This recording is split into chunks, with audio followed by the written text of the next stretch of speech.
Glória a Deus. Aleluia. Irmãos, nós sabemos que a vinda do Senhor está próxima, amém? E nós estamos vivendo tempos de sinais de que a vinda do Senhor está mais próxima do que nós imaginamos. E muitos ainda não deram crédito a essa palavra. Muitos ainda estão brincando de ser crente dentro da igreja.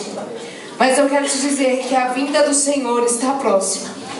E quando Ele voltar, Ele virá buscar uma igreja lavada e redimida pelo sangue do Cordeiro. Uma igreja com as vestes brancas, sem mancha, sem pecado. O Senhor irá buscar aqueles que forem fiéis a Ele até o fim, amém? Pode soltar, irmão. Queria que vocês meditassem na letra deste hino, amém?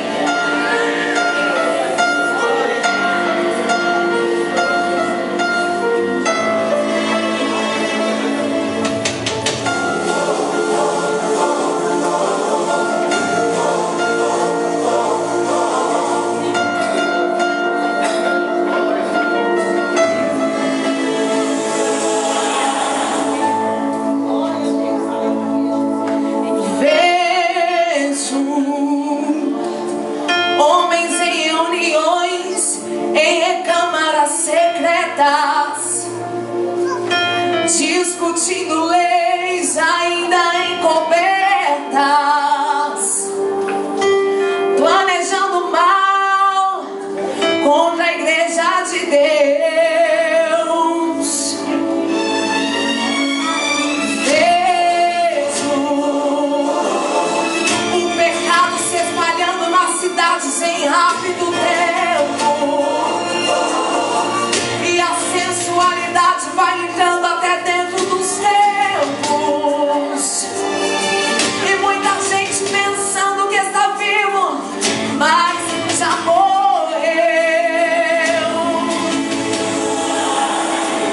Vejo homens brigando por poder dentro das igrejas, esquecendo que Jesus falou que a nossa beleza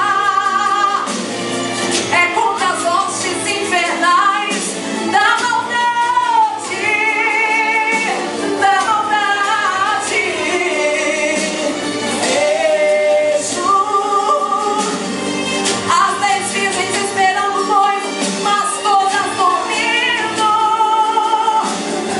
Enquanto isso, o azeite das bocas está sumindo. Mas Deus me trouxe aqui para acordar toda esta cidade. Oh, acorda, igreja, Deus me manda te avisar. Acorda, igreja, a coisa vai apertar. Acorda, acorda, acorda, aí vem o esposo. Acorda, igreja, tempo de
Pai, pela porta estreita ou pela porta larga. Muitas das vezes